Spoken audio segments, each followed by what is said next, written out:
So hello, everyone, to our second panel, as I said, of our annual EU Jean Monnet Center Conference. My name is Marcus Thiel. I am Associate Professor for European Politics in the Department of Politics International Relations at Florida International University.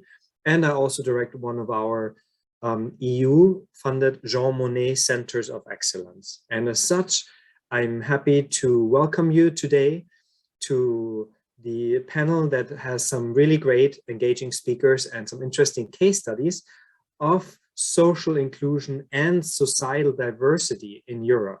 Two very hot topics that we'll try to learn a little bit more about in the next hour and a half. But before we begin with the presentations, I want to thank the European Commission for their generous funding for all these years for our research and outreach activity, as well as our collaborative partners here at FIU, our affiliated faculty and so on. Particular thanks goes also to the US Jean Monnet network of centers, chairs, and directors here in the US, as well as to my associate director, Christine Cali-Sanchez, who made all of this possible. And of course, big thank goes to our expert panelists here today, who can help us make sense of all the realities and complexities of social inclusion and societal diversity in Europe. As you probably know, particularly if you've been part of the first panel, social inclusion really concerns everyone, right? Of course, there are certain more vulnerable populations that have more of a sort of need for social inclusion, among them ethnic and racial minorities, gender and LGBT plus minorities, handicapped young seniors, people with at the edge of poverty, and so on and so on. But social inclusion affects all of us, is important for European societies and societal diversity as well. Think about just in the past few years, the increasing diversification through immigration, through refugee waves, and so on and so on. Now, without further ado, I want to start introducing our first speaker, who already can tell us a lot. Each of the speakers will have about 15 minutes for their presentation, so that at the end we have about 30 minutes for question and answers.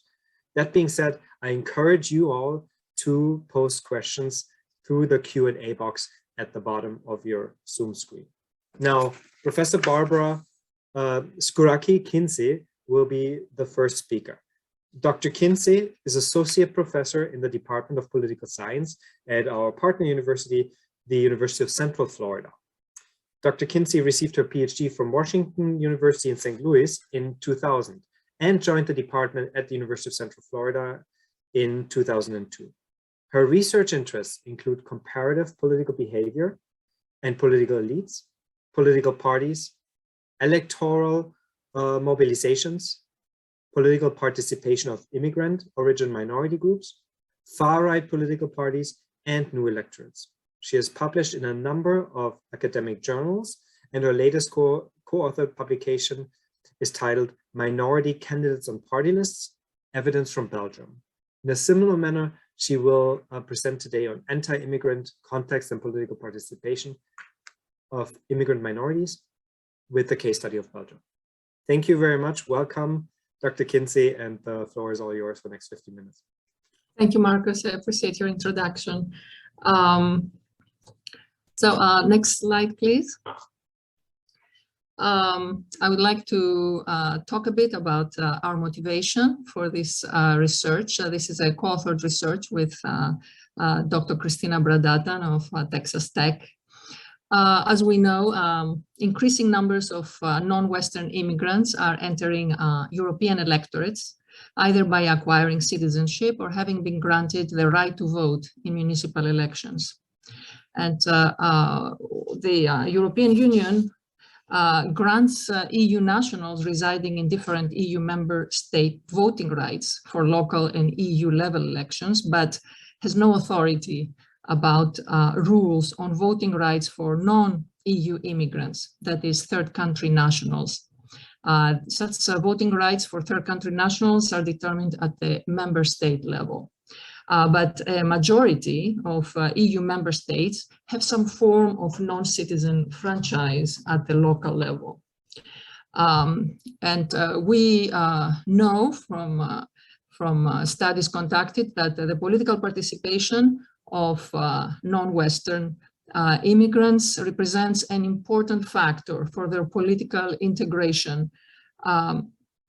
Now, studies of non-Western immigrants' electoral behavior often find lower levels of voting participation in comparison to native populations.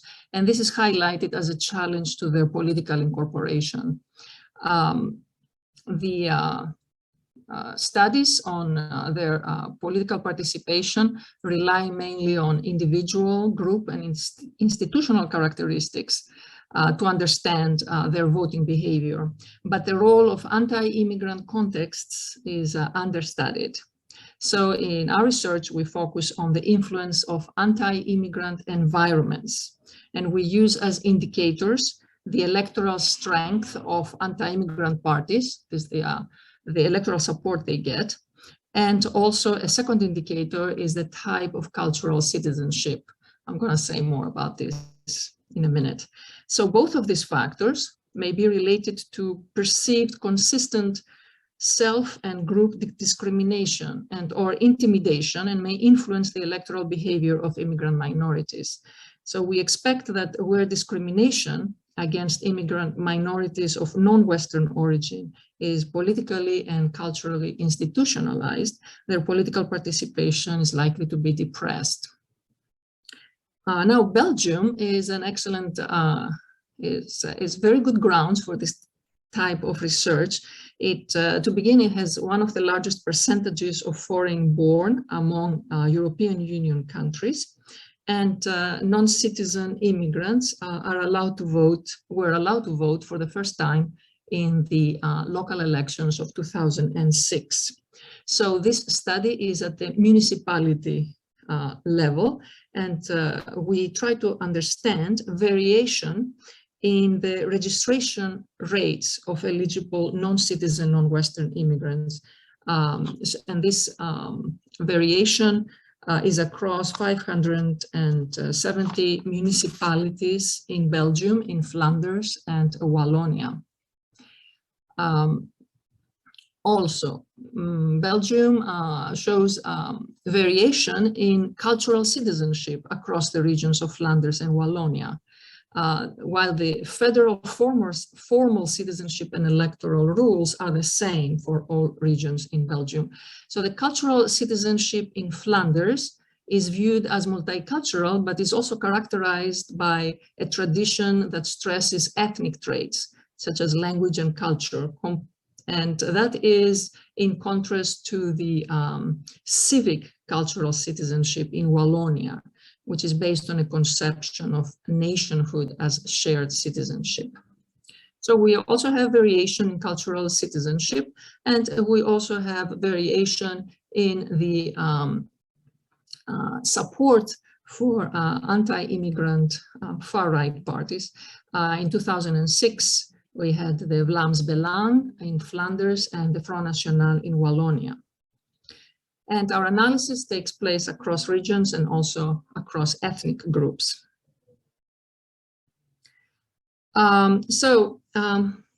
Next slide, please. So this is our research question, as I said, and we're looking at the influence. We will try to explain the variation in the electoral registration of non-citizen, non-Western immigrants across municipalities.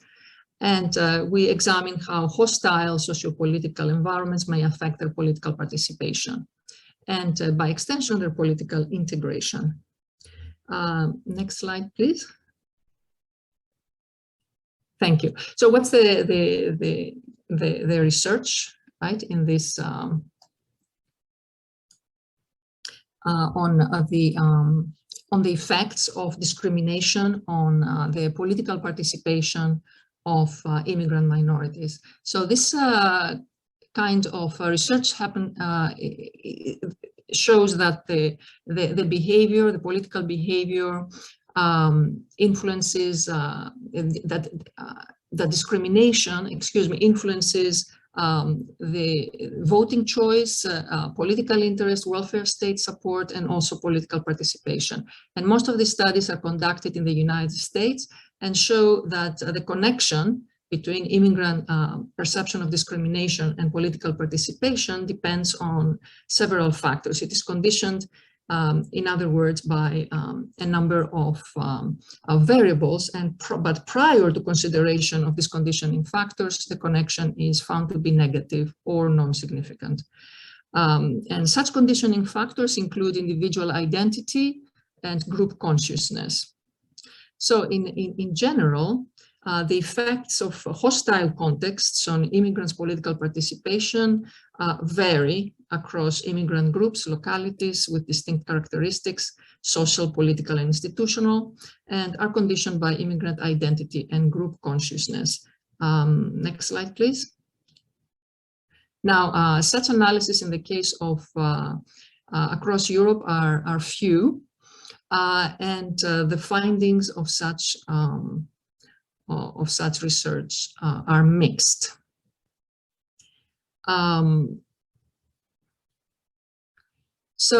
But generally, these kinds of studies note the importance of anti-immigrant context as potentially depressing immigrant voting participation, but there are no systematic studies.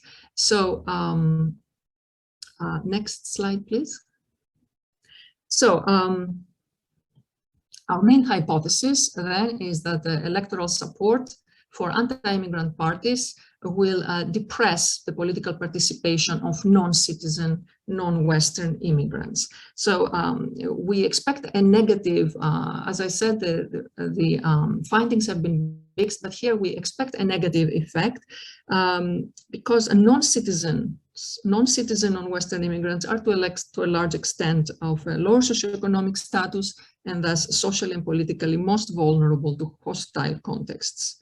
So non-Western foreigners located in socio-political environments with high levels of anti-immigrant rhetoric, symbols, and defensive attitudes toward other cultures are likely to feel alienated and threatened, and thus may be less likely to engage politically. Our second hypothesis, our second main hypothesis is that in context with an ethnic type of citizenship regime, non-citizen, non-Western immigrants will be less likely to participate than in those contexts that have a non-ethnic type. So in the literature, ethnic type of citizenship is characterized by a conception of nationhood based on ethnocultural characteristics, while civic citizenship is associated with a tradition that stresses national identification as belonging to a political community of equals before the Constitution and rule of law as sort of the ideal types. Now, the Flemish cultural citizenship is viewed as multicultural with a prominent ethnic character, while Wallonia adopts a civic approach to citizenship. Membership in a community is contingent upon respecting and abiding by the law. So these distinct conceptions of national identification are embodied in public discourse on regionalism and debates on immigrant integration. In Flanders, public discourse on regionalism underscores preservation of the Flemish culture, while in Wallonia it is tied to a defensive stance toward common social and economic interests in the Belgian state. And this difference is also in the conception of nationhood in Flanders and Wallonia are embedded in the respective regional immigrant integration policies. So regions in Belgium can have their own immigrant integration policies. Beginning in the early 1990s, integration policy in Flanders requires courses in Flemish language and familiarity with Flemish values and norms, while in Wallonia, integration programs at the time were not compulsory. And further, in Wallonia, in the 2006 election, an immigrant voting registration campaign was launched with the aim at integrating first-time immigrant non-citizens voters in political life, which may also account for the substantial differences in immigrant registration rates observed between Wallonia and Flanders. So anti-immigrant in the studies in the relationship between anti-immigrant prejudice and national identification find that anti-immigrant prejudice is stronger in countries where people on average endorse a definition of national belonging based on language, and weaker where people on average define the nation in terms of citizenship.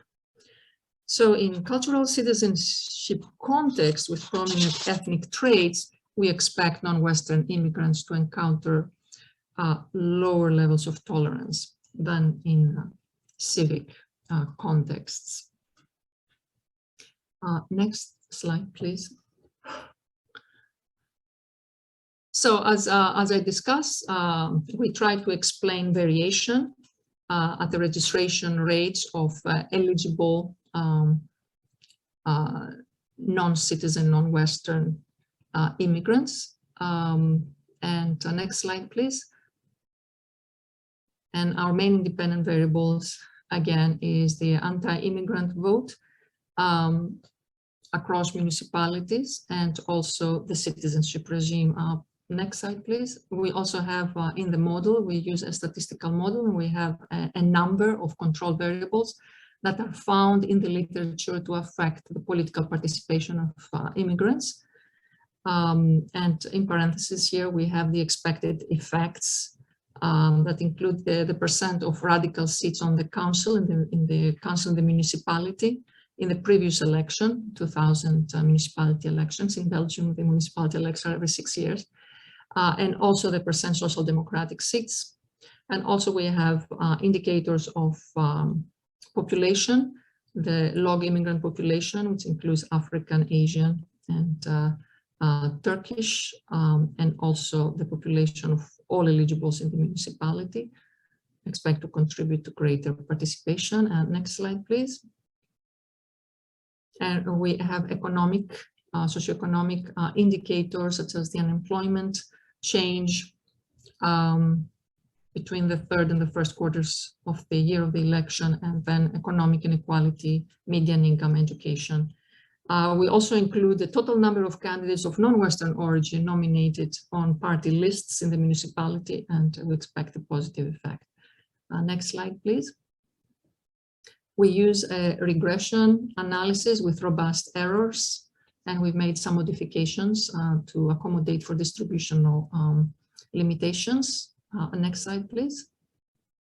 And we estimate our models for, we estimate the same model for all non-Western immigrants, and then we also, for the two main non-Western immigrant groups in Belgium, Moroccan and Turkish immigrants.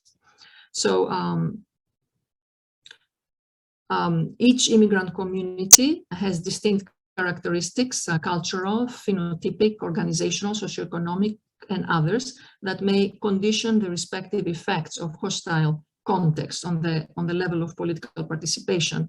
So, for instance, Moroccan immigrants in Belgium have a language advantage in Wallonia, since many Moroccans speak French. And actually, this is viewed in the literature as accounting for Moroccans' higher political involvement and greater number of elected representatives in Brussels. That's a study conducted in Brussels, and that is attributed partly to their language proficiency in French. On the other hand, the Turkish community is viewed as integrated into the social cultural sphere, especially through associational inclusion organized on an ethnic basis. So Turks participate in one or more organizations. 68% of Turks participate in one or more organizations compared to 19% of Moroccans, for instance, and that is in a Brussels study.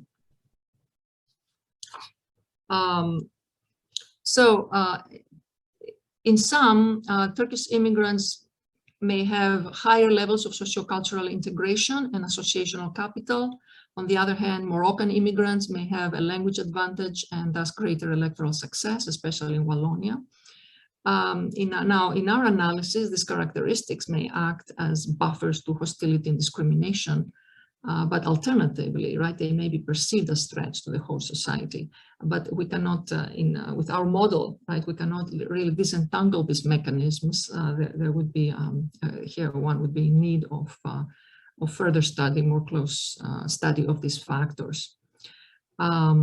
So in a sense, we use them as controls. They serve as tentative controls, and we obtain some preliminary results. So next slide, please. Okay, this is Belgium, and as you see, the north is Flanders, and the north and the south is Wallonia. Next, please. Okay, this is the data that we use. Brussels is not included in the analysis. Next slide, please. These are the percent registered of eligible immigrants, and as we see generally for all groups, this is the average, right, across municipalities. And as we see in Wallonia, that percentage, the average percent is much higher than Brussels or Flanders, so that applies to all groups. Next slide, please. Okay, so this is basically to show our results, and it basically shows that our hypothesis receive support in the estimation of the coefficients in our model. And as you see, cultural citizenship has the expected effect for all non-Western immigrants and Moroccan, but not Turkish, while the radical right vote affects negatively all. We see a negative effect in all models for Moroccan and Turkish immigrants also. Next, please. And this is like a picture only of the significant factors. And here is to illustrate that as we see unemployment, economic inequality, that is economic factors affect negatively the Moroccan immigrants, but not the Turkish immigrants. So next slide, please. Okay, let's go to the concluding remarks. Oh, this is a graph actually, okay, the concluding remarks. The next, please, the next one, the last one. Okay, thank you. Okay, here the findings. We want to point out that our findings suggest that perception of immigrants in ethnic citizenship context may vary across different immigrant groups, depending on the group's organizational, cultural, and historical characteristics. And our analysis shows that it is the political participation of Moroccan immigrants that's mostly influenced negatively by hostile socio-political characteristics and economic and social factors, such as economic inequality and unemployment at the level of the municipality. Okay, thank you all. Great, thank you very much, Professor Kinsey. I think I have a lot of questions. I'm sure the audience has as well. So audience, please remember you can always post questions through the Q&A box at the bottom. Now we're taking a slightly broader focus, I guess, with Professor Romain Pasquier's presentation on sort of some of the challenges of poverty, social inclusion, and so on within the European and the European Union setting. And a few words about Professor Pasquier first. Since 2011, Dr. Pasquier has been a research professor at the Centre de Recherche sur l'Action Politique en Europe at the Institute of Political Studies at the University of Rennes in Brittany, France. And he's a specialist of regional governance at the Centre d'études européennes in Sciences Po, Paris, where he obtained his habilitation professorship in 2010. In 2001, he was also a Jean Monnet Fellow at the European University Institute in Florence. He obtained his Ph.D. in 2000 from the University of Rennes, and he has been working as an expert for the European Union's DG Regio of the European Commission. From 2008 to 2010, he was a guest researcher at a number of excellent European universities, as well as in Canada, Montreal. And he also won 2 different prizes for research excellence. Over the last decade, he has published and edited 10 books and written and published more than 50 articles and chapters in his field of research, which he will share more information about in the next 50 minutes. So, bienvenue, And thank you for being here, Professor Pasquier. Thank you very much, Marcus. Thank you to you, to the Jean Monnet Center, and to the FIU for their invitation. So yes, as you said, I'm going to present a topic around social policies and poverty, the challenges of multi-level governance in the EU.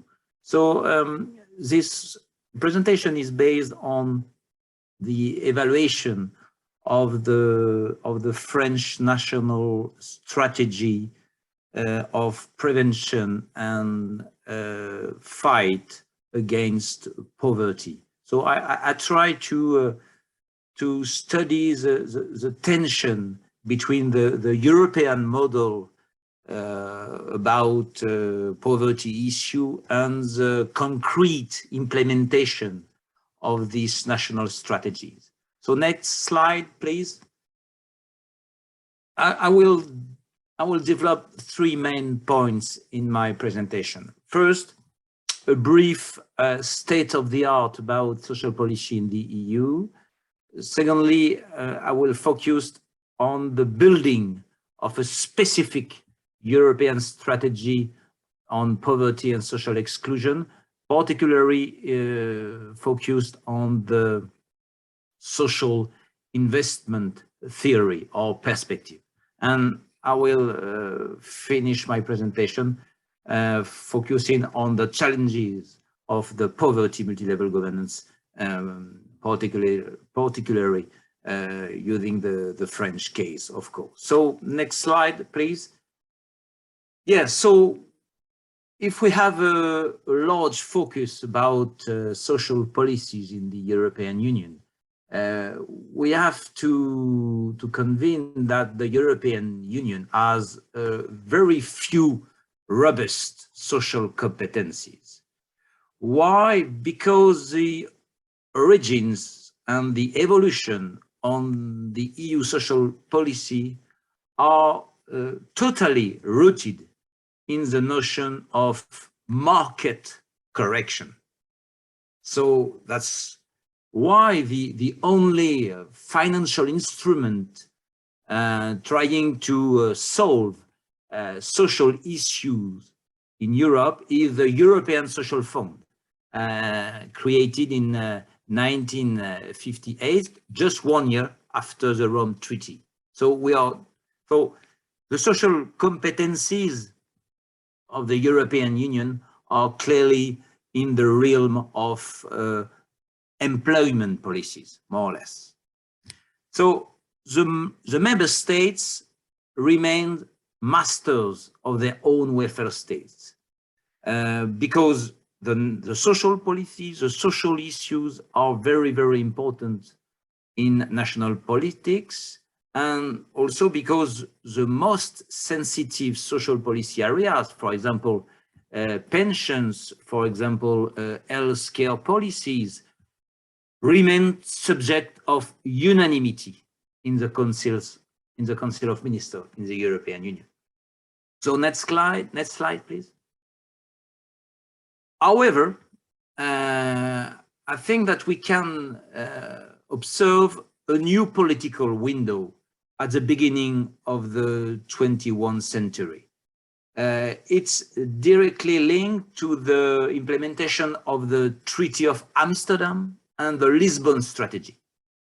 These two important moments introduced a new instrument, the open method of coordination. It's a method in order to overcome the obstacles of supranational policy agreement. And the OMC directly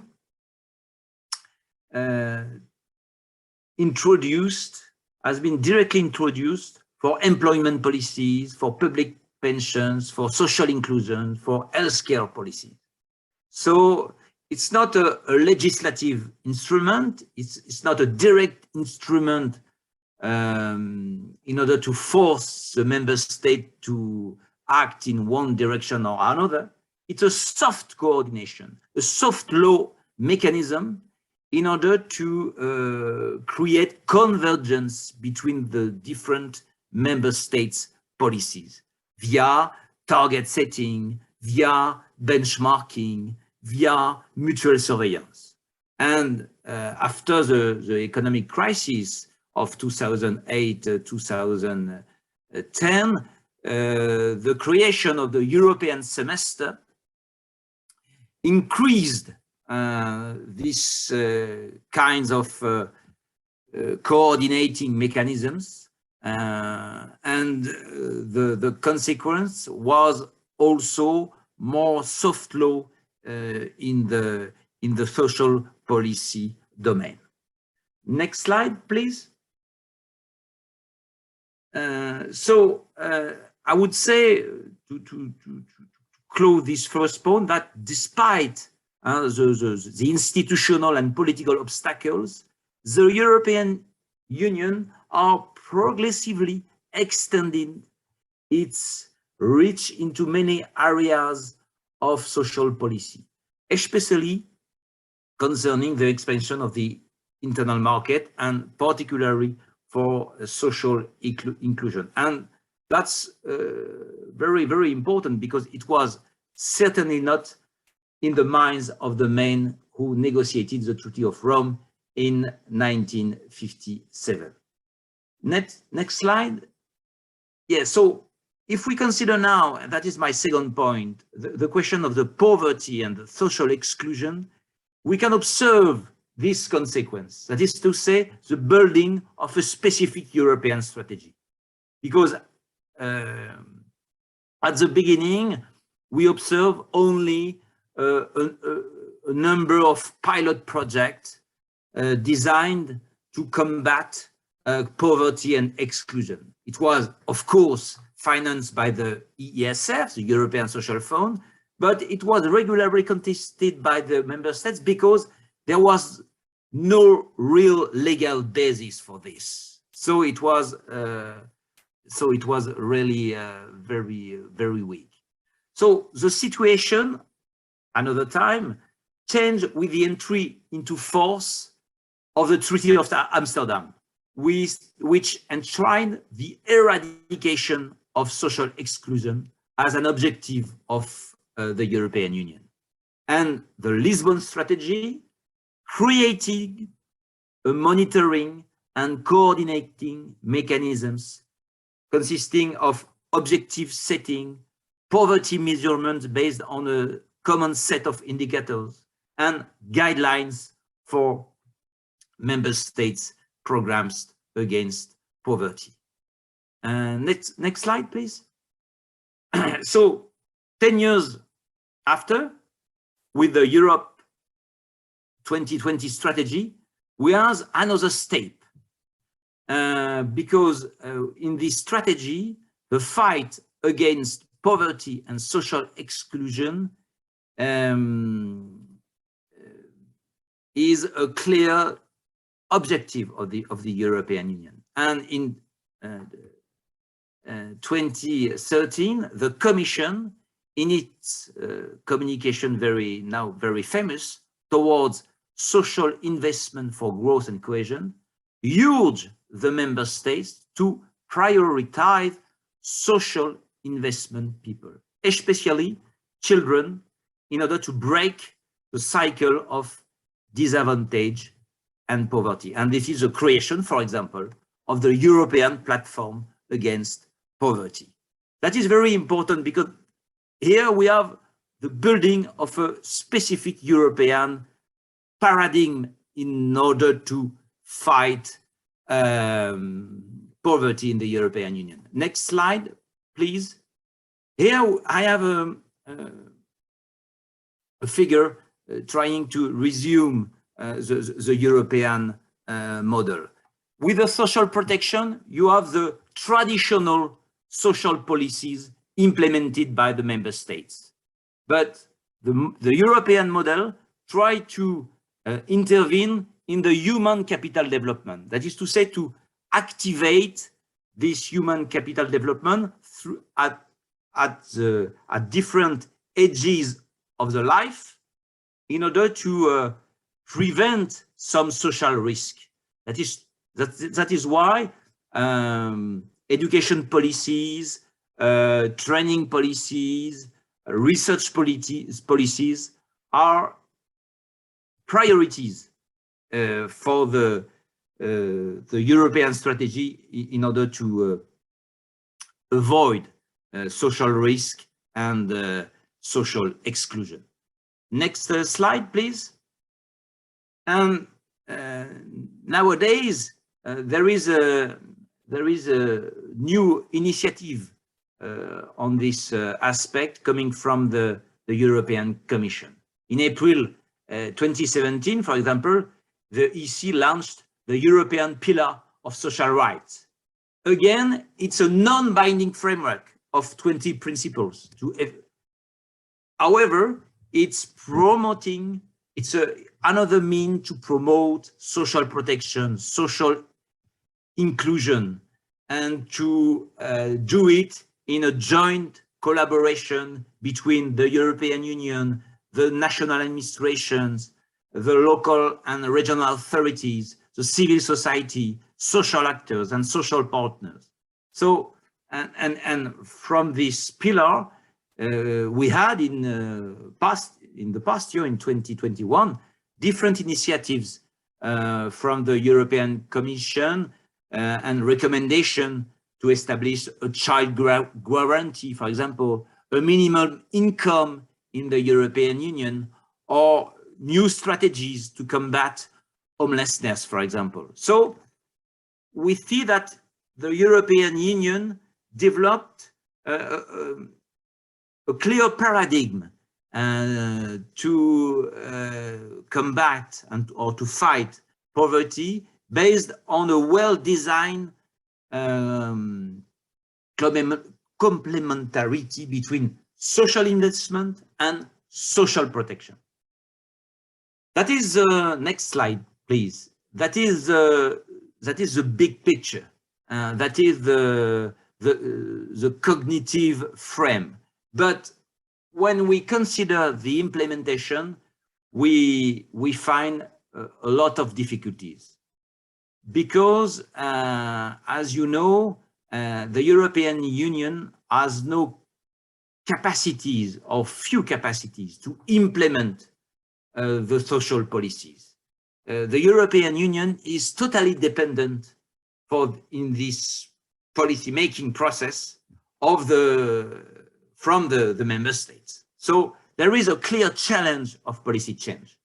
That is the challenge of policy implementation from the EU to the local level, because as we know that social inclusion is a stake. It's a very territorialized stake, because education policies, fight against poverty is very located in some places. So we need the mobilization of civil society, of local and regional authorities. So it depends on the capacity of the multi-level governance to cooperate in order to implement this European model. And we have the obstacle that the social policy are really central in the domestic political process. The question of the issues of pensions, of unemployment policies, of social inequalities, and so on, have a very high political science. You can, if you have a national leader, you can win or you can lose an election on this issue. So the legitimation of modern democratic governments is very linked to these social policies. So that is why the challenge, or the challenges of multi-level governance on this topic is very, very complicated. Next slide, please. Yes, and that is my last slide and my conclusion. So if we want to really study the Europeanization of poverty and social exclusion policies in the different member states, we have to focus on the diversity of institutional and political arrangements between the member states. In each country, Germany, France, Belgium, Spain, Czech Republic, and so on, the different institutional political arrangements regard to social policies are different. The role of local and regional authorities, the role of civil society, of associations, of unions, of NGOs. So we have that is my main conclusion. And I think that we have a very differentiated Europeanization if we consider national poverty policies and strategy. We have a predominance of national policy style. Why? Because, of course, soft law are very interesting mechanisms in order to diffuse a European model, to diffuse European manners to solve problems. But the implementation gives advantages to national administration and to regional and local administration. So my conclusion would be the following: if we want to go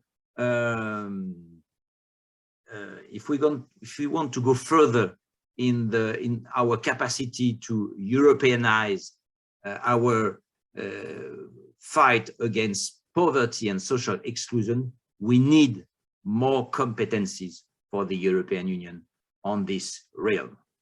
Thank you very much. Great, thank you very much for your presentation.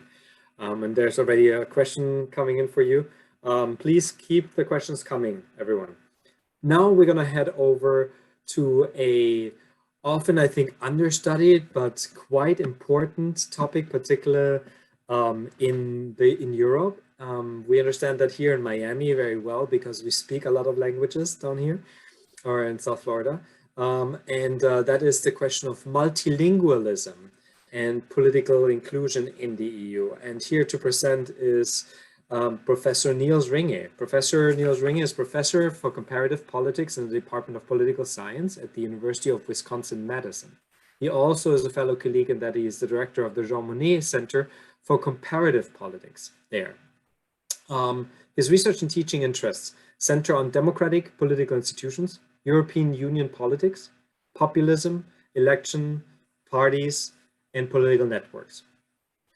Professor Ringe also just published a new book, and I'm sure he's going to tell you a little bit about it. It's called The Languages of Politics, or The Language of Politics, Multilingual Policy Making in the European Union, that just came out with Michigan University Press in 2022. It investigates the impact of politicians' reliance on shared foreign languages and how that possibly depoliticizes EU policymaking. He also has an edited volume forthcoming titled Populists and the Pandemic, How Populists Around the World Respond to COVID-19. That will appear with Routledge, together with Lucio Reno from the University of Brasilia.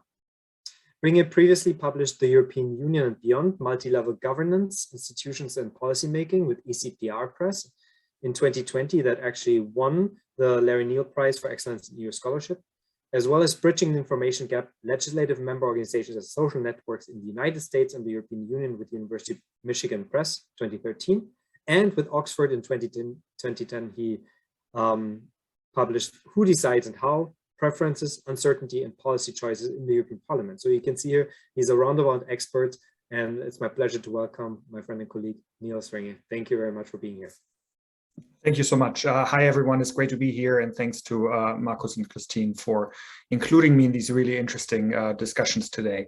I'm going to share my slides, and then you should be able to see this. I'm assuming that you do. So I'm going to talk about multilingualism and political inclusion in the EU today, but I'm admittedly much more deeply steeped in the former than the latter, having written the book that Markus just mentioned. And so institutional multilingualism is actually going to be my starting point today, but ultimately I'll end up relating the EU's language regime to the question of linguistic disenfranchisement and political inclusion of those living in the EU. So there's basically three main reasons why the EU is a multilingual entity. One of them is essentially symbolic, right? Languages, or the EU is multilingual because languages are able then to retain their positions as markers of national identity, while at the same time also providing a basis for a common political community. I think that that's really, really important, but it's actually a little bit less relevant to what we're going to talk about today, the second and the third reason for EU multilingualism. There is this element of, united in diversity that of course factors into it, but there's also an element of democratic representation and the functioning of democracy in the EU when it comes to EU multilingualism, right? Basically, the EU offers EU citizens access to information in any official language, which then helps ensure the right and the ability of EU citizens to actually participate in EU politics in a number of ways, right? It gives them the information that they need to understand the decisions that are actually negotiated and then decided upon in the EU institutions. They can learn about the content and consequences of the laws and the regulations that they then end up being subject to because of the supremacy of EU law. And it ultimately allows them to hold their representatives accountable, right? They need to be able to actually have information in a language that they understand in order to fulfill this really basic function of democratic politics. There's also a very important legal reason for EU multilingualism. And that's that all language versions of EU law are equally authentic, meaning they're all equally legally valid. So there isn't an original version of a legislative text that would prevail in case two of the language versions actually conflicted with another. So there isn't a way to say, oh, the English version is actually the original, the others are translations. So if we're unsure, we're going to look at the English version. It's a kind of a weird kind of, sleight of hand that once an EU law is translated into the other languages, right, the language that it is translated from ceases to be the original, and the languages that it is translated into become equally legally valid documents. So all language versions are or at least aim to be drafted so that they have an equivalent effect across the member states, which really is a very important corollary to the two most important principles of EU law. Those are supremacy and direct effect that the EU law prevails if it conflicts with national law, and the principle of direct effect that EU law actually bestows rights upon EU citizens that they can then claim both in national and European courts. And this is all really important because the equal application of EU law would be violated, right, if EU citizens were not able to actually understand the laws that they are subject to, but also that bestow certain rights upon them in their own language. So these basic ideas are actually encapsulated in the legal foundation of the EU's language regime, which I just want to briefly go over. And this actually dates back more than 60 years. It is the first ever regulation of the Council of the European Economic Community from 1958.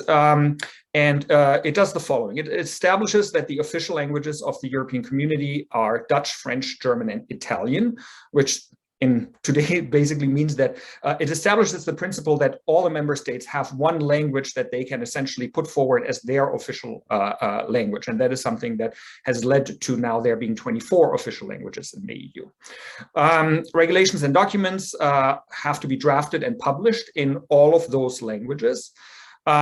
People and member states may choose their preferred language when they either request or receive information from the EU institutions, and documents sent by the EU institutions to the member states must also be in the member states' language.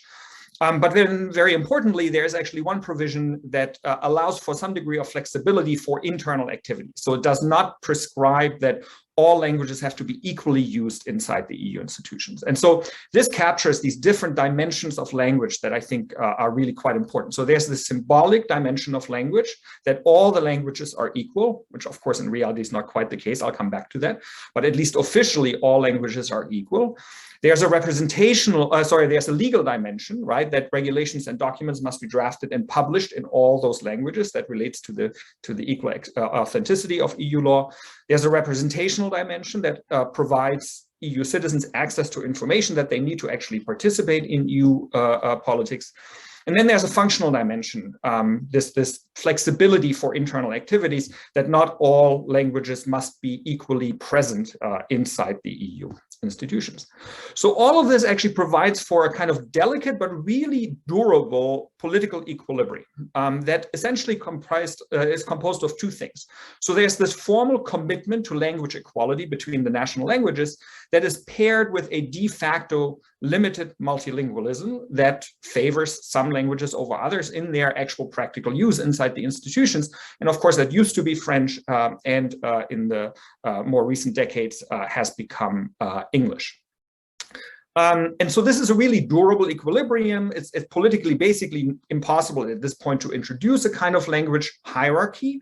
But at the same time, it's also procedurally necessary to actually have a favored shared language that allows for more efficient communication inside the institutions. And I'm describing it as an equilibrium that essentially is one where no EU member state really has any kind of incentive to deviate from this. Everybody is actually served well by it.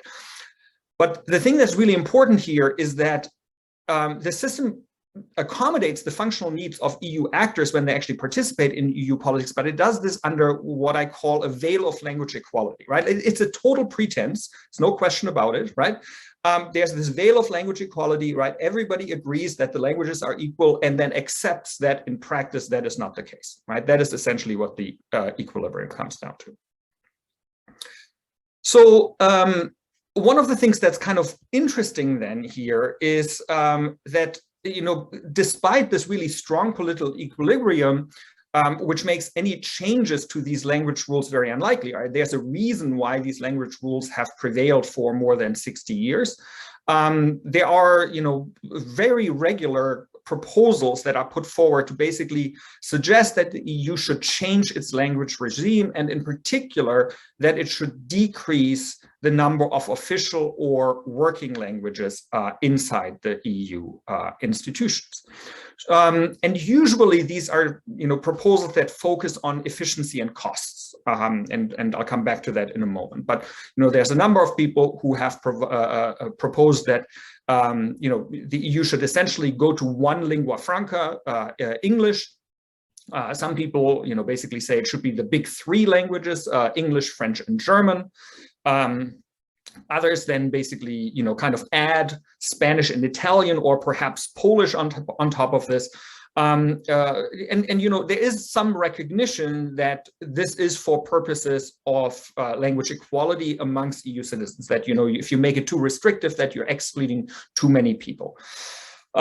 So, you know, this is all nice and well, but as I'll discuss in a moment, any a regime that essentially restricts the number of languages, as these proposals would, ultimately end up leading to very significant linguistic disenfranchisement, which then also raises important questions about the ability of EU citizens or residents or just people living in the EU to actually participate in EU politics. So one thing that's notable about these proposals is that these proposals to change the number of official or working languages is they tend to focus on the effectiveness and the efficiency of the language regime, and they tend to ignore questions of fairness and equity, which of course in today's discussion is really what you know, we are probably more concerned with. But it's not just in our discussion today, but actually it is a really important criterion and generally accepted as a really important criterion in the evaluation of language policies, right? Whether or not the basic principles of fairness and equity are violated. So it's kind of notable and a little, it's a bunch of economists a lot of the time who are doing this. Not I don't want to be too down on economists, right? But there tends to be that element to it. So the cost of multilingualism, right, we can think about in different terms, right? We can think about it in terms of simply the monetary costs. And, the numbers are pretty straightforward. The EU's translation and interpretation services, or broadly the language services, cost about 1 billion euros a year. That's, in 2018 was 0.8% of the EU budget.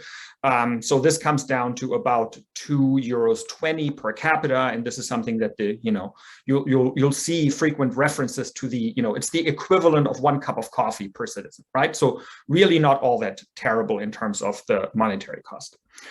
So some of the critics of this then will actually point to there being indirect costs. So it's not just about how much does it actually cost in terms of the euro values, right? But there are administrative inconveniences, there are delays in the order and the timing of when documents might become available in different languages. Occasionally you have meetings that are actually postponed because they don't have the right interpreters available at the time. There's errors and misunderstandings that then leads to legal uncertainty and so on and so forth. So I think that those are valid concerns. It's not clear to me at all that actually introducing fewer languages would alleviate these problems, right? I mean, you can, I think, make a very convincing case that forcing people to speak in non-native languages, or actually I should say, not allowing people to fall back on their native languages through interpreters, for example, when they need to, might actually produce more of these problems than it otherwise would. But that's a kind of a separate story.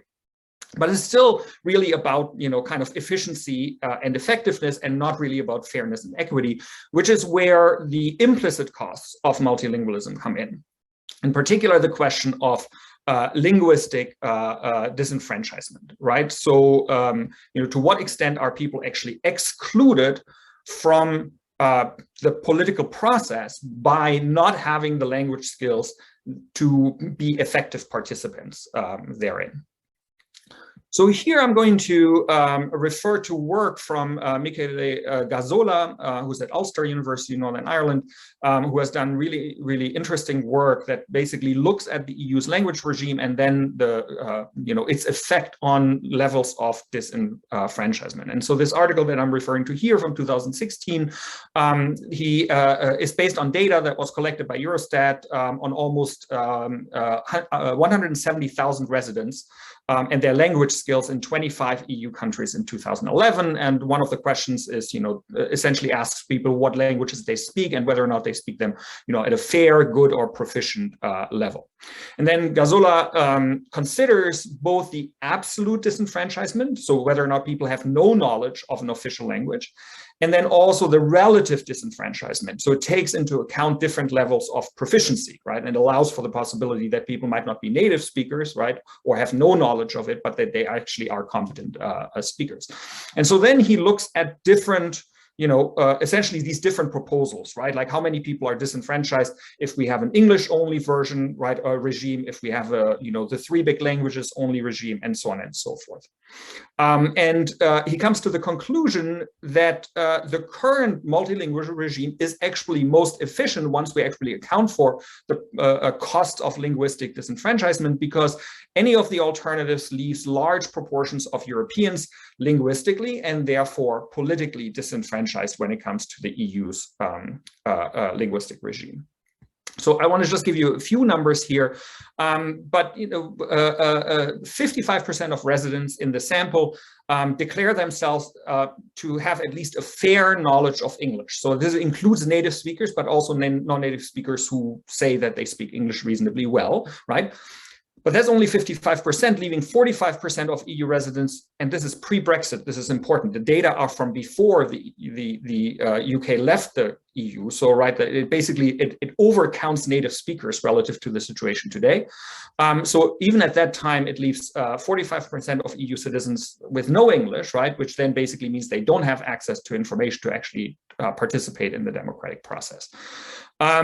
You know, if you then allow for people actually declaring themselves to be native speakers or proficient and so on and so forth, and you actually allow for, you know, you look at the relative disenfranchisement, it still leaves, you know, a very large number of people pre-Brexit who are neither native speakers nor proficient in EU English. So they may have, you know, some people may have some English, some people may have no English, but if we actually think about what it would take to be able to understand the information that comes out of the EU only in English, right?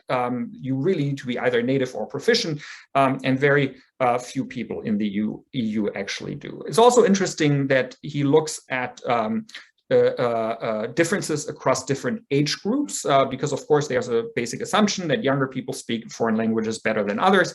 But even here, the results are not as, you know, it's not as obvious that young people really have those language skills. So even for those aged 25 to 34, the absolute disenfranchisement rate resulting from English only, right, is 30% compared to 59% among 55 to 64-year-olds, right? So significantly fewer, but still 30% of people don't have those language skills in that younger age group. And so while younger people are more likely to speak other languages, they are actually not that much more likely to master them, and certainly not enough to really offset that disenfranchisement. So if you're looking at relative disenfranchisement and you compare those, you know, age groups 55 to 64 versus 25 to 34, the difference is actually only 9%. So the young people don't really speak those, you know, English that much better than older people.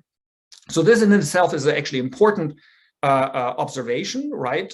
Because it basically suggests that the need for translation and interpretation inside the EU is not going to change drastically in the foreseeable future. So it's not just a matter of waiting for younger people, right? Who, like, the assumption that younger people speak those languages well enough, and only, you know, once they're replacing the older people, right?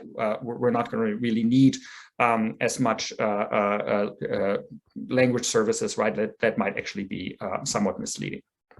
And even when you allow for a somewhat more inclusive language regime, so not English only, but English, French, and German, you know, depending on the indicator that you use, it would still disenfranchise between 26 and 49% of residents. Of course, there's also significant variation across member states in all of that. But one of the things that's really important here, and again, in particular in the context of what we're discussing today, is that reducing the number of official languages would actually have a regressive effect. And that is basically because the economically and socially disadvantaged tend to be the ones who are less likely to speak foreign languages, less likely to speak actually languages other than their own, their native tongue, and are therefore the ones that are most likely to be adversely affected if the EU limited the number of official or working languages.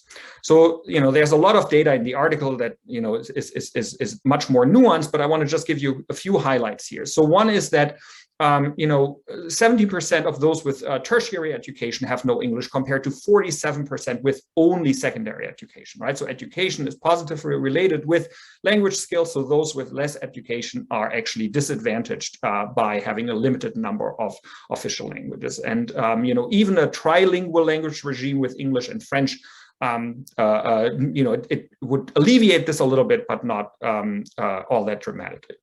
Foreign language skills are also associated with better employment status. And so there's a very clear correlation between the level of respondents, you know, whether or not people are actually employed or unemployed, right? And so again, it would be the less privileged who would be negatively affected. And there's also very clear association between people's income and their language skills. And, you know, essentially the higher the income status, the lower the absolute disenfranchisement rate. And so basically any alternative to the current status quo would disenfranchise residents with relatively lower income more than those residents with relatively higher income. In contrast, the current language regime does not actually entail significant income-related inequalities among European citizens, because the official languages used correspond, with some exceptions, but generally correspond to people's mother tongues or primary languages of education. And so, in sum, reducing the direct costs of the EU language regime would essentially shift those costs to Europeans who don't know other languages well enough, and in particular those that are less educated, belong to the lowest deciles of the income distribution, or are unemployed. And so, the current multilingual policy of the EU that's based on translation and interpretation is really the only one that is truly inclusive, and the very strong political equilibrium that protects the current language regime from dramatic change ultimately also protects those with less privilege. And so it's kind of nice to end on a positive note, and I'm going to leave it at that, and I look forward to your questions. Great, thank you very much. That was really a deep dive in sort of the importance, the relevance of multilingualism versus monolingualism. So we had two questions. One has been answered actually by Professor Romain Pasquier, by Daniela Angelina Garcia, who was worried about sort of the food security crisis, and it doesn't look very good there, that's for sure. And I have another one in the chat box, and then one from this morning's panelist, Professor Lopez-Santana. But so first, let me get to our guests. Actually, I think Professor Kerstin Hammann. She says it's a very interesting presentation, and it's directed, I guess, at you, Professor Ringe. Do the proponents of reducing the number of official languages also have proposals on how to fund language education for everyone in these so-called official languages? Yeah, this is really tricky, right? Because the EU's competence actually when it comes to education policies is of course very limited, right? So it would be, one way to actually get around the problem would be to say, okay, we're going to reduce the languages, but then we're going to make sure that people actually get the language education that they need. And that's tricky on the one hand, because education policy, right, is either something that is controlled by the central governments of the member states or by regional authorities, like, in Germany by the states. And so the EU can certainly, it can provide, and it does provide, some funding and some, essentially policy incentives, but it can't actually legislate in that policy area, and it can't really throw the amount of money at it that it would probably require to actually, get to a level of language competence that would allow people, or a significant number of people, to participate in EU politics. And so, the other thing is that, we do have this perception, right, that young people speak languages much better, and so, it is kind of just a matter of time. But again, the data from that this particular paper is based on, right, does shed some doubt on that, right? I mean, I think it was one of the interesting takeaways for me when I read it when it first came out, right? The fact that younger people speak more languages, sure, but the fact that they don't necessarily master them much better than older generations, I think that that's a really important takeaway from this. Great, thank you. Now there's actually a comment or question from Professor Kinsey, but let me first get to Professor Pasquier. There was a question by a previous panelist, Professor Lopez-Santana. She asked if you can comment on the role of European Union incentives, so for example, structural funds, for EU member states to implement the EU's soft law. And if I can add towards about that, I mean, right now France also has a current election campaign, right? So if member states have some, sovereignty in terms of implementing the EU soft law, anti-poverty law, social inclusion policies, what role does it play in the current French election campaign? Because I think the left is now rising. I see Mélenchon and the left rising there. So if you can comment on that as well. Thank you. Thank you very much. So for the first question, I think that the structural funds are a mix between hard law and soft law, because the conceptualization and the implementation of the structural funds policies based on a legislative framework. So that is a hard law.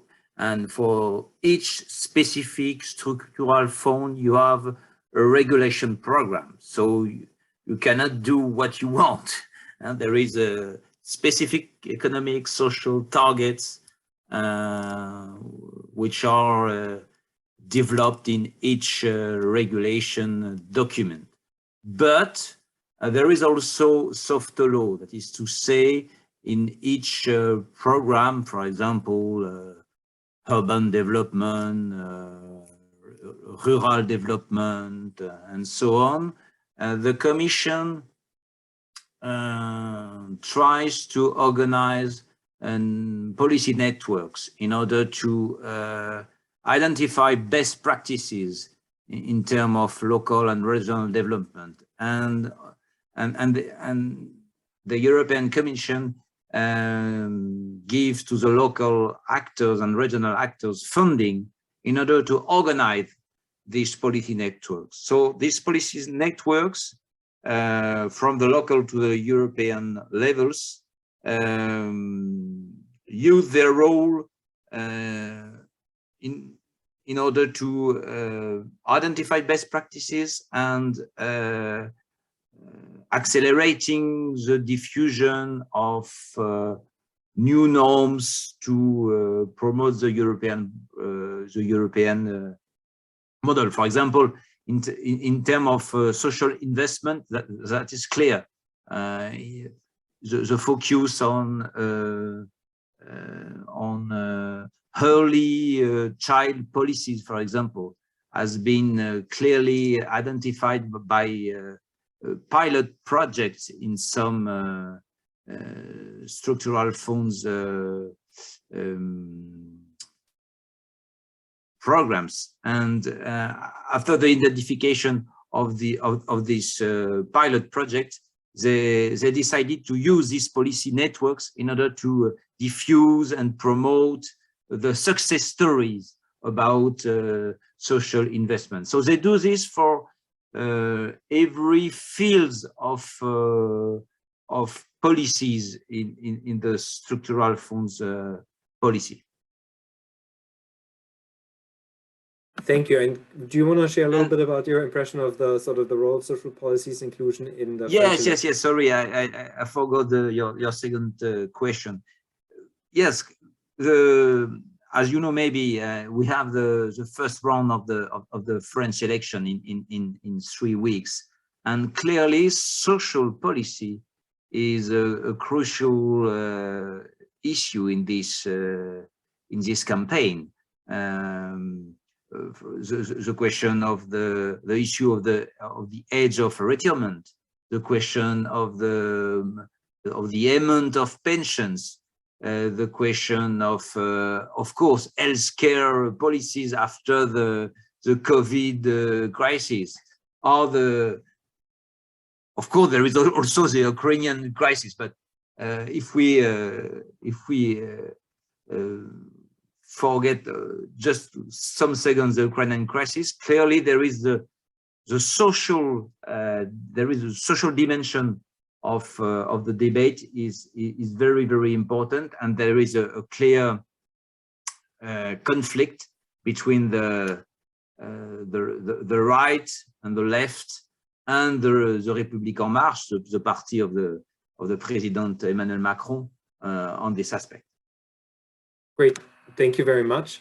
We have about 5 minutes left, and I think Professor Kinsey wants to ask a question or make a comment, but in the meantime, we also got an interesting question for you, so I'll let you unmute in a second. But Shalva Otarashvili asks at you, do you think that EU member countries' discrimination from government level, such as banning headscarves, right, which has been an issue in Belgium and France and so on, for Middle Eastern immigrants, can affect the political engagement of non-Western citizens, mainly people who migrated from Middle East or Turkey? Thank you. Yes, that's a very interesting question, because there is research as to how these kinds of issues may mobilize immigrant communities. as for instance, in the case of California, where a Hispanic population were mobilized by the propositions that had an ethnic component. And also the kind of attitudes that we saw following the September 11 in the case of the United States, we saw that Muslim communities also were more mobilized. So the answer is that yes, one may expect to see that, but again, it may be conditioned by a number of factors. And that can include individual factors in terms of identities and in terms of group consciousness, but also factors such as education and also contextual factors. In other words, location in neighborhoods or different kinds of contexts that can like mobilize voters. So generally, one would expect a positive effect, but that has to be investigated further in terms of other factors that may interfere. Thank you. That's a very good question. Thank you. And you raised your hand. That yes, I have a question. I have a question for Professor Pasquier and also Professor Ringer. And for Professor Pasquier, my question is: what do you think contributed to the change in principles of EU principles that you describe, the change with regard to poverty policies? And another question I have is, does this formulation include the citizens and non-citizens? Does this formulation of social policies includes, for poverty, includes citizens and non-citizens? My question for Professor Ring is if there is some kind of a limited multilingualism at the European Union, will these costs of translation go into the European member states? Would the governments assume these kinds of this translation, and will there be also flexibility there in terms of how they would go about it? Another question I had is this discussion about limited multilingualism taking place at the level of the European Union, or is it actually of people who try to estimate this effect, and what are the implications of limiting this multilingualism? Thank you. Thank you. If you can keep the responses somewhat short, because we're running out of time. Appreciate it. I'm happy to quickly jump in. Translation and interpretation of the language services are covered by the EU budget, but that of course comes from the member states. And so what we've seen is, a very significant increase in the number of languages over time, and in particular of language combinations, right? Because those increase exponentially, of course, when you add more languages.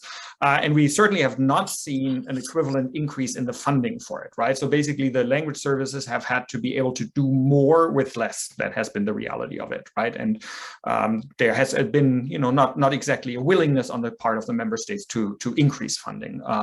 So that's one of those really tricky things, right? The member states are very insistent on making sure that their languages are represented, but at the same time, they also want, the costs to go down. So that's a disconnect there.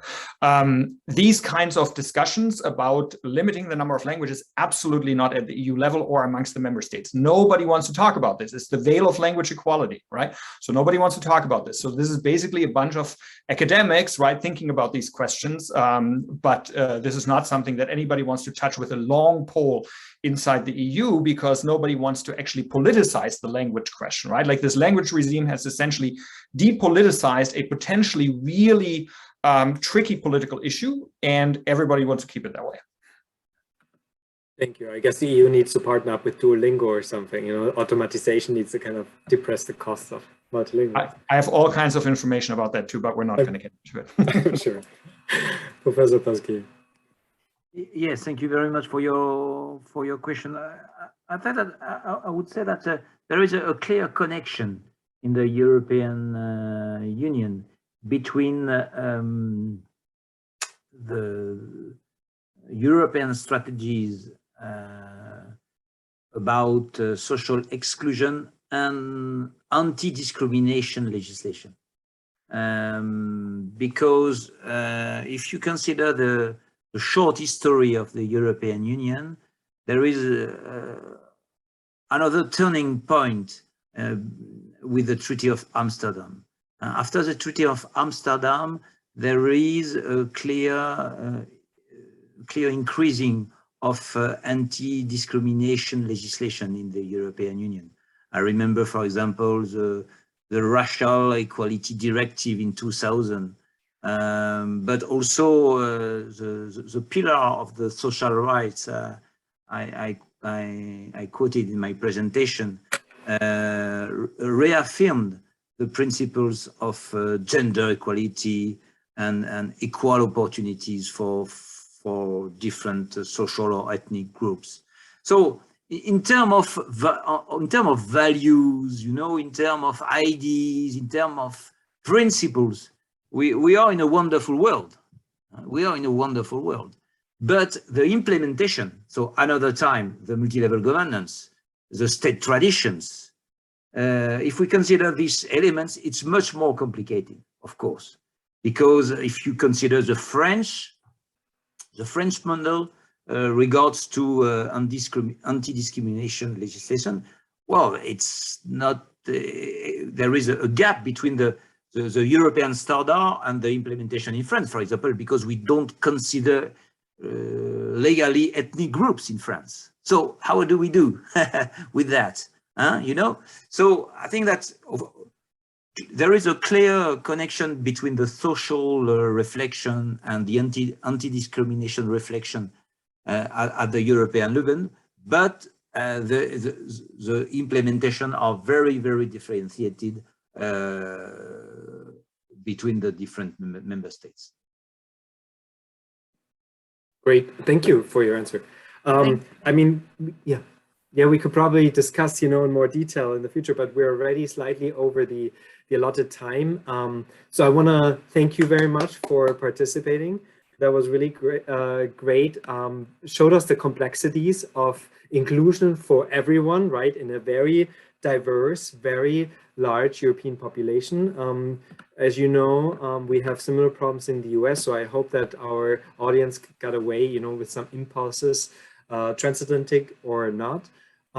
Please also be made aware with the next slide that we at the Miami EU Center, we have a lot of programming going on. So if you're interested in our upcoming events, we have almost weekly or bi-weekly events. Just go to miamieuc.fiu.edu and sign up, and you can expect from us within the next hours or latest by tomorrow a quick follow-up email asking you for an evaluation of the program. With that being said, thank you very much for joining us today, and I want to thank all the participants. You were great. I think enlightened us and you engaged us, and I hope that this can become an ongoing discussion and created new networks amongst you to collaborate in the future. So thank you very much, everyone, and we'll be in touch. Thank you very much. Panelists, if you want, you can stay a little bit online, but everyone else can log off. Thank you, appreciate it. Thank you.